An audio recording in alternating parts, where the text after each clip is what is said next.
And joining us in the studio to shed some light on the economics of terrorism is the head of the Hamburg Institute of International Economics, Mr. Henning Vöpel. Thanks so much for joining us. Mr. Vöpel, as you heard in our report, the leaders of the G20 would like to stop the flow of cash to terrorist groups like Islamic State. But how is this even possible? Yeah, I think it's a bit ridiculous to believe that terrorism can be fighting this way. I think it's nearly impossible to dry up the financial flow from the Islamic State. So this is not how we can fight terrorism. We must deal with the root causes of terrorism. We must avoid spreading terrorism, and this is not be done by drying up financial flows. But still, the financial flows, the money does help them accomplish their goals.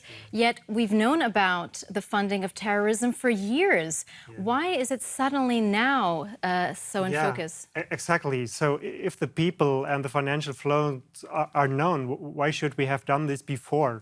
I think it's a mean or an instrument to get more information of the network of terrorism.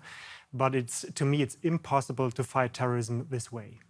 Well, one thing that is certainly being discussed right now is to increase surveillance, whether it's for cash flows or information sharing or any other kind of interactions and communications among the terrorists. But won't this mean more surveillance for all of us? And is this the price that we're going to have to pay? Yeah, sure. That is obviously the price of fighting terrorism, of an open society. So we can, of course, tighten security, but our open society is based on values, on democracy, on freedom, on mobility. And to fight terrorism by rejecting mobility is not the way we can change our lives. And so we must be able to defend and to protect our society. Mr. Vöpel, just recently, Germany's 5 top economic advisors said in their annual outlook that the influx of migrants to Germany will bring both benefits and risks. Can you tell us a bit about that? Yeah, sure. It's a huge challenge for the German society to have this kind of influx of migrants or refugees. So we have no experience as a society to deal with refugees or migration or integration to this extent. So there are threats, but also opportunities, because we have a demographic gap to fill, and this could help to fill the demographic gap in the future. But integration depends crucially on how well refugees are integrated, especially in the labor market. So labor market participation is the key for integration.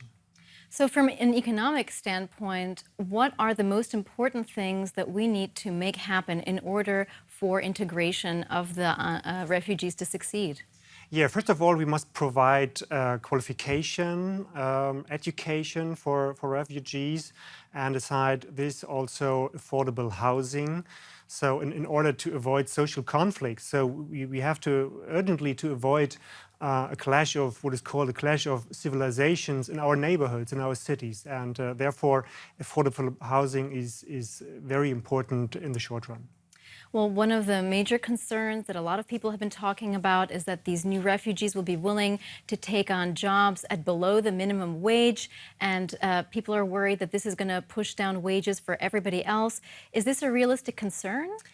I think so, yes. So refugees are competing with a lower class, so to say, of the society, and this could be a fear for a successful integration. So I think it's not a good idea to give up the minimum wage for refugees. So workers should be paid equally, and no difference between refugees and the German population.